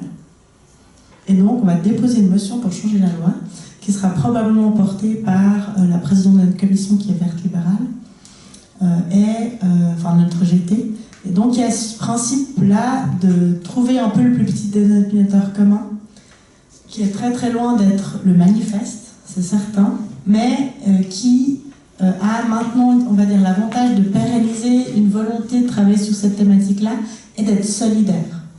Et je pense que ce thème-là, la solidarité, il a été hyper bien thématisé par le collectif, mais il est aussi vrai maintenant dans ce petit truc qu'est le Grand Conseil, avec des collègues qui sont UDC et qui sont jamais d'accord avec moi, et avec qui je suis jamais d'accord, sauf dans l'idée qu'on est dans un peu la même galère de femmes. Ça, c'est déjà positif, et j'espère en fait que ça va perdurer, quoi. Et juste terminer pour dire que je pense que la dernière chose que ça a marqué cette grève dans le champ politique, c'est que c'est quand même une année très importante, puisque c'est les élections fédérales. Au-delà des questions climatiques, c'est les dernières élections où on peut vraiment élire un parlement qui pourra faire quelque chose. Dans le domaine de l'égalité, c'est aussi la bonne année pour réclamer plus de droits. Et on voit en fait que les femmes qui sont sur les listes candidates de tous les partis, y compris l'UDC, y compris au PLR, il y en a nombreuses qui se disent être sur les listes pour qu'il y ait des femmes, pour porter la voix des femmes. Elles ne seront probablement pas élues parce que ça reste quand même des partis avec des électeurs machos, et électrices machos d'ailleurs. Mais ça a aussi fait émerger, on va dire, des militantes qui s'ignoraient dans tous les partis et qui ont voulu se porter dans le champ politique. Et je pense que c'est plutôt positif. Ça ne veut pas dire qu'on aura 50% de femmes au Parlement, probablement, mais j'espère qu'on s'en approche. Merci beaucoup. Peut-être qu'on peut ouvrir la discussion avec le public. Donc, si certaines ont des questions, on fait tourner le micro. Ou des réactions.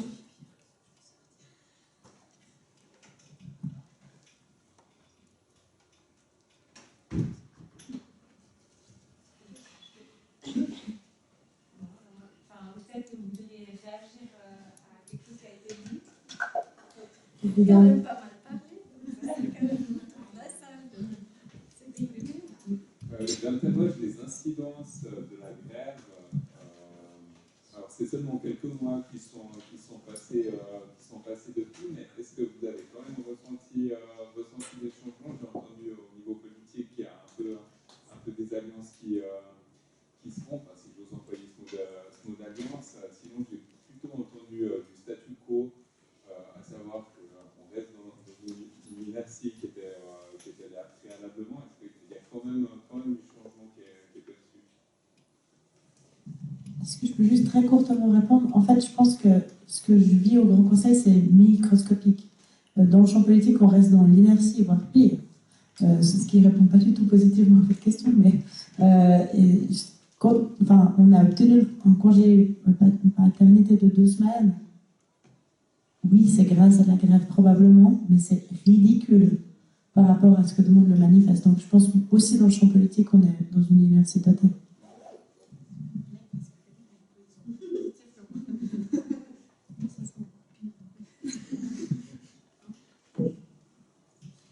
Je pense qu'on ne peut pas mesurer uniquement via l'institutionnel et le changement institutionnel le résultat d'une mobilisation comme celle-ci.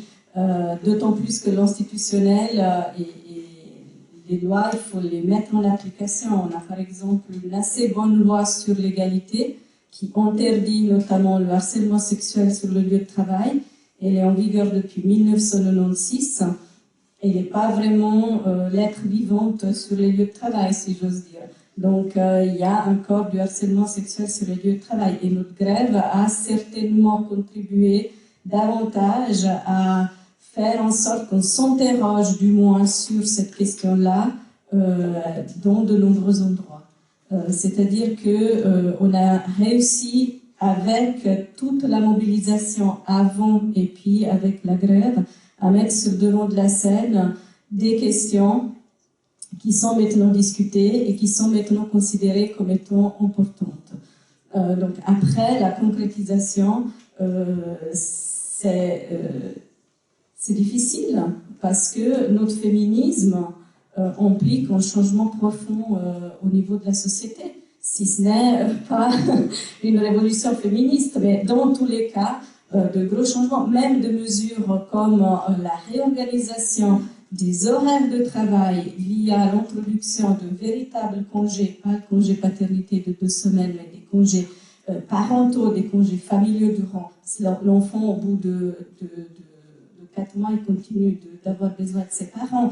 Donc, il faut des mesures à long terme, il faut des structures d'accueil pour les enfants. Ça implique des moyens financiers, donc ça implique, au-delà des mots, de réorganiser quand même la société, en quelque sorte, hein, de changer cela. Et on sait, et on savait, et les femmes qui ont participé au 14 juin savent que c'est pas acquis en quelques jours ou en quelques heures, et ça fait partie d'une mobilisation de longue haleine. Un des motifs, je conclue là-dessus, un des motifs pour lesquels on a lancé cette grève, c'est qu'on a eu un premier élan avec la grève de 1991, où j'étais jeune étudiante. On a eu quelques pas en avant qui ont été faits, et puis on avait vraiment depuis quelques années, nous qui sommes dans la lutte féministe depuis longtemps, on avait vraiment l'impression que ça stagnait, voire que ça reculait. Et c'est pour ça qu'on a dit maintenant, ça suffit, il faut secouer le cocotier. Et je pense que ça, c'est un acquis. On a réussi à secouer le cocotier. Maintenant, il faut continuer, bien sûr. Ça ne suffit pas.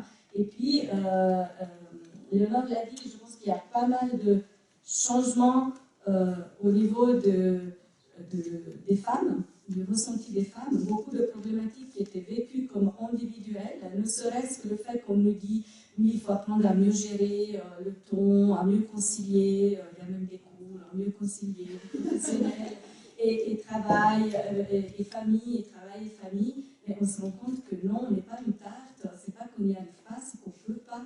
C'est qu'il n'y a pas les mesures sociales nécessaires pour qu'on réussisse aujourd'hui à s'occuper suffisamment bien de son gamin et travailler à 100% pour avoir les chances d'évoluer professionnellement. C'est extrêmement difficile et ce n'est pas une question individuelle, c'est une question de société. Et ça, pour les femmes, c'est un changement très important parce qu'on vit dans une société non seulement qui nous donne des injonctions contradictoires sur tout, mais qui nous culpabilise beaucoup.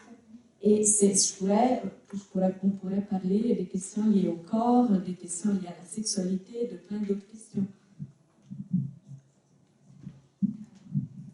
Est-ce qu'il y a une autre question qui est venue pendant ce temps? Oui. Moi j'avais envie, puisqu'on parlait avant que justement ce n'était pas uniquement institutionnel, je me demandais si nous l'autre d'entre vous avez envie d'un point de vue plus personnel, en fait, puisque là on a parlé, voilà, vous représentez chacune une institution, mais j'ai l'impression, en tout cas, voilà, pour moi, comme je pense la plupart des personnes qui étaient présentes à cette grève, ça a été un changement intérieur profond aussi. Et puis on parle aussi au niveau émotionnel, c'est pas uniquement en termes intellectuels, de société, etc. Je ne sais pas si l'une ou l'autre a envie de très brièvement quelques mots d'un témoignage de ce que ça a pu peut-être changer à l'intérieur de vous.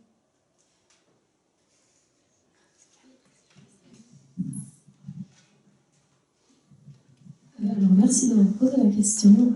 Effectivement, moi j'étais un peu avant une féministe dans l'ombre. Enfin, je n'osais pas trop dire que j'étais féministe parce que voilà, j'ai travaillé dans l'horlogerie pendant longtemps. Puis, comme je l'ai dit tout à l'heure, c'est quand même un domaine qui est très patriarcal, même s'il y a beaucoup de femmes. Hein, c'est des femmes qui ne sont pas forcément conscientes de ce qu'elles vivent et de ce qu'elles subissent au quotidien. Et puis, depuis que j'ai mis en place tout ce groupe à la Vallée, enfin que nous avons mis, parce que je ne suis pas seule dans le coup, hein, je ne fais ça toute seule avec mes deux petites mains et j'ai eu beaucoup d'aide. Mais c'est clair que j'ai pris conscience de beaucoup de choses, et puis notamment au niveau professionnel, typiquement, quand par exemple un responsable me demande un truc, moi maintenant je lui réponds, mais je ne suis pas ta secrétaire, quoi. Maintenant, je me laisse plus faire, alors qu'avant, j'aurais été la petite Camille bien docile, je lui aurais imprimé ses petits documents, blablabla, ou bien je lui aurais fait son café quand des trucs cons, quoi, mais des trucs cons auxquels j'avais pas confiance avant. Et puis maintenant, depuis qu'on a parlé, donc évidemment, la grève des femmes, c'était... Alors moi, je me suis préoccupée du domaine professionnel, parce que c'est le domaine dans lequel je travaille, mais à la maison aussi.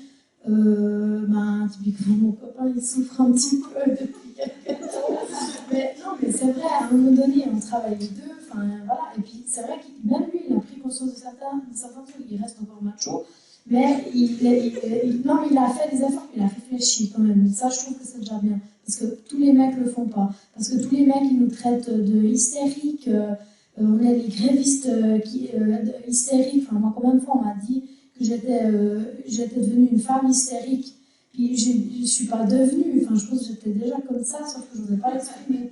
Puis maintenant, voilà, j'ose l'exprimer, et je pense qu'on doit l'exprimer. Et on doit arrêter de se laisser marcher dessus et de se laisser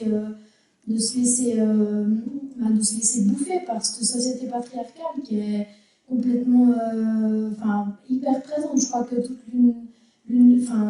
celles qui ont pris la parole aujourd'hui, je crois que ça résume bien dans le monde dans lequel on vit, et puis qu'on a encore du pain sur la planche, mais le pain il fait 300 km de long, quoi. Non, mais voilà, bref. Voilà. Je ne sais pas si ça répond à ta question, mais en tout cas, tous les jours, je me remets en question par rapport à mon féminisme, et puis tous les jours, je veux montrer que je ne suis pas d'accord avec le monde dans lequel on vit.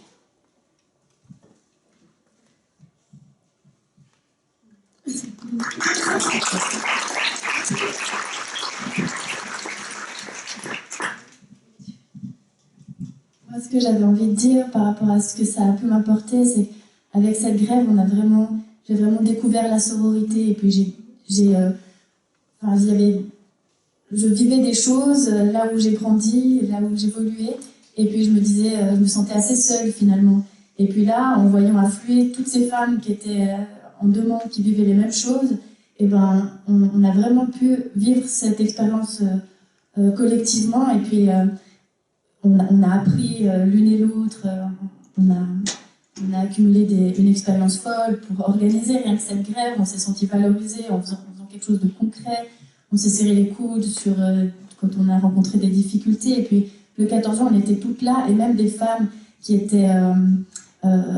semaines avant disaient oh non, moi la grève je n'irai pas, peut-être des femmes un peu plus bourgeoises, et elles se sont trouvées là le 14 juin, et puis on s'est toutes trouvées ensemble, et que ça ait évoqué ça, que chacune ait pu vibrer et vivre ça, on parlait des réalisations concrètes, je pense que ça va quand même prendre du temps, mais qu'on a là suscité chez les femmes de tout le pays des choses qui ne vont pas partir de sitôt. Et puis nous, notre but du coup, c'est de maintenir avec différentes échéances et puis différentes initiatives, de maintenir ça. Et puis je suis assez certaine, parce que j'ai appris à faire confiance, qu'on va réussir à avoir des belles choses qui viennent.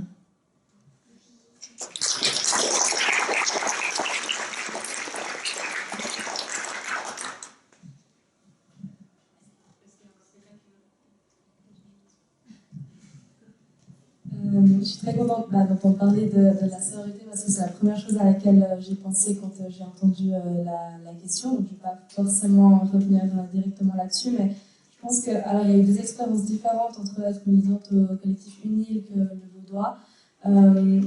Mais j'ai juste noté un peu quelques points qui me sont venus à l'esprit. Je pense que cette grève, elle a aussi permis à beaucoup de personnes de sortir de leur bulle du confort en tant qu'étudiante à l'UNIL, mais aussi en tant que Suissesse d'une certaine classe. Voilà, on se retrouve à discuter des questions des travailleuses du sexe, des femmes migrantes, d'autres questions comme ça, et ça permet une grande ouverture d'esprit, mais aussi ouvrir les yeux en fait, sur la société dans laquelle on vit, comment elle est construite, etc., pour se rendre compte qu'en fait, on n'est pas d'accord forcément avec ça. Et pour moi, le 14 juin, c'était aussi se rendre compte que les mobilisations sont possibles, aussi en Suisse, malgré la culture du consensus, malgré un manque de culture de la mobilisation. Et alors après, si on parle du 14 juin spécifiquement, l'effet que ça fait de prendre la rue, d'être entouré par toutes ces personnes, moi je pense que c'est indescriptible. J'étais en état d'euphorie depuis minuit jusqu'à minuit, même plus. Et sinon, pour finir quand même sur la sororité, en tout cas personnellement, cette expérience m'a permis de rencontrer des personnes incroyables avec qui j'ai partagé des moments très forts en émotion, mais que ce soit autour de boire un verre à la fin de la réunion que pendant la réunion, de travailler sur différentes thématiques, et au final, c'est cette grande famille qui s'est créée, elle est aussi en partie là autour de moi dans cette table ronde, et ça me fait vraiment plaisir de voir qu'on va continuer à travailler sur ces questions-là, et je sens qu'on va continuer, et du coup c'est vraiment une joie qui ne s'arrête pas au 14 juin, comme notre travail.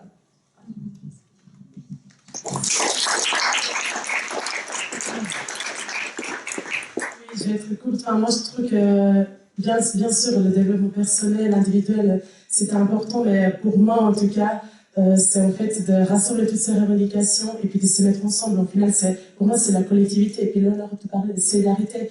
Et je trouve que c'est ça, en fait, qu'on a réussi à mettre en avant. Donc, en fait, être solidaire vis-à-vis d'autres revendications, celles qui nous concernent ou celles qui ne nous concernent pas. Et pour moi, c'est ça, en fait, c'est 14 juin 2019. Et puis la suite du mouvement, c'est d'avoir des solidarités, de porter collectivement, mais surtout de politiser. Je pense que c'est ça l'enjeu, en fait. Politiser la solidarité, c'est ça qui fait que le mouvement est large et que le mouvement continue. Voilà.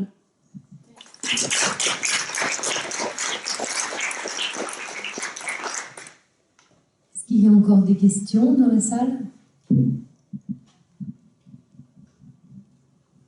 Je vais peut-être conclure alors cette table ronde. Je vous remercie beaucoup pour vos interventions, vos réponses. C'était vraiment très riche. Et donc la manière dont moi je vais essayer de conclure cette table ronde, c'est en revenant un petit peu sur ce que vous avez dit par rapport à ce que nous dit la sociologie des mouvements sociaux, sur quels sont les ressorts finalement d'une mobilisation d'ampleur comme il y a eu cette fois-ci, et puis quels sont aussi les effets des mouvements sociaux. Il y a eu des choses écrites dans la littérature, et ce que vous avez dit, aussi bien sur les ressorts que sur les effets, bien, ça renvoie à des choses qui ont été soulignées par différents auteurs. Alors, s'agissant d'abord des ressorts, on met généralement l'accent beaucoup sur la question des ressources. On dit pour qu'il faut qu'il y ait un mouvement, il faut qu'il y ait des ressources. Et là, dans ce que vous nous avez expliqué, on voit bien comment est-ce qu'il y a eu des ressources importantes qui ont été amenées par les syndicats, par SSP, par EMIA, qui ont permis cette mobilisation. On voit aussi comment est-ce qu'il y avait un certain nombre d'activistes qui avaient l'habitude de se mobiliser sur d'autres sujets, qui sont investis sur cette cause et qui ont amené leur savoir-faire et leurs compétences d'activistes.